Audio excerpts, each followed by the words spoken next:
We are bored. We're all bored now. But has it ever occurred to you, Wally, that the process that creates this boredom that we see in the world now may very well be a self-perpetuating, unconscious form of brainwashing created by a world totalitarian government based on money, and that all of this is much more dangerous than one thinks, and it's not just a question of individual survival, Wally, but that somebody who's bored is asleep, and somebody who's asleep will not say no? See, I keep meeting these people. I mean, just a few days ago, I met this man whom I greatly admire. He's a Swedish physicist, Gustav Bjornstrand, and he told me that he no longer watches television, he doesn't read newspapers, and he doesn't read magazines.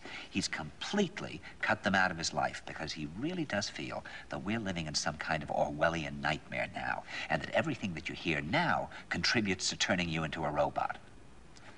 And when I was at Findhorn, I met this extraordinary English tree expert who had devoted his life to saving trees. Just got back from Washington, lobbying to save the redwoods. He's 84 years old. He always travels with a backpack because he never knows where he's going to be tomorrow. And when I met him at Findhorn, he said to me, "Where are you from?" And I said, "New York." He said, "Ah, New York, yes, that's a very interesting place. Do you know a lot of New Yorkers who keep talking about the fact that they want to leave but never do?" And I said, "Oh, yes." And he said, "Why do you think they don't leave?" I gave him different banal theories. He said, "Oh, I don't think it's that way at all."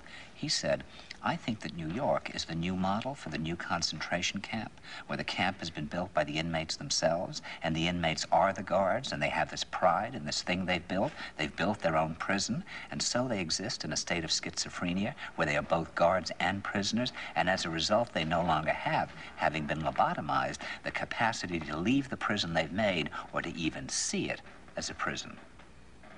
And then he went into his pocket and he took out a seed for a tree and he said, "This is a pine tree." He put it in my hand and he said, "Escape before it's too late."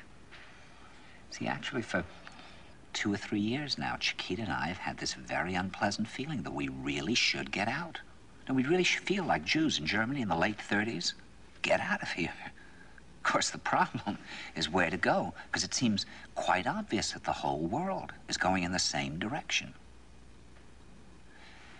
See, I think it's quite possible that the 1960s represented the last burst of the human being before he was extinguished, and that this is the beginning of the rest of the future now, and that from now on there'll simply be all these robots walking around, feeling nothing, thinking nothing, and there'll be nobody left almost to remind them that there once was a species called a human being, with feelings and thoughts, and that history and memory are right now being erased, and soon nobody will really remember that life existed on the planet.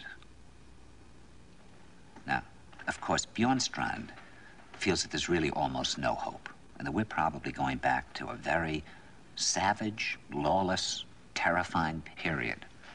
Findhorn people see it a little differently.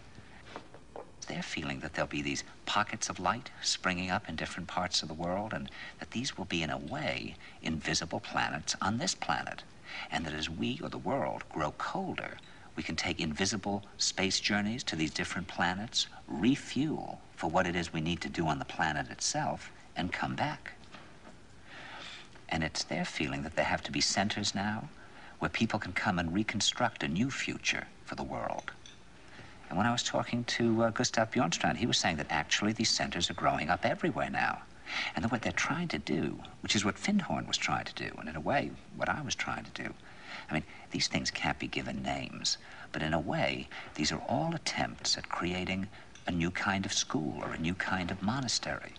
And Bjornstrand talks about the concept of reserves, islands of safety, where history can be remembered and the human being can continue to function in order to maintain the species through a dark age.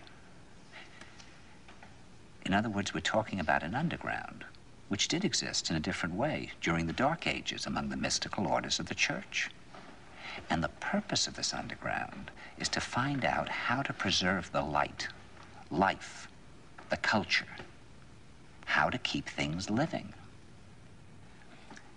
You see, I keep thinking that what we need is a new language, a language of the heart, languages in the Polish forest where language wasn't needed, some kind of language between people that is a new kind of poetry, that's the poetry of the dancing bee that tells us where the honey is. And I think that in order to create that language, you're going to have to learn how you can go through a looking glass into another kind of perception where you have that sense of being united to all things, and suddenly you understand everything.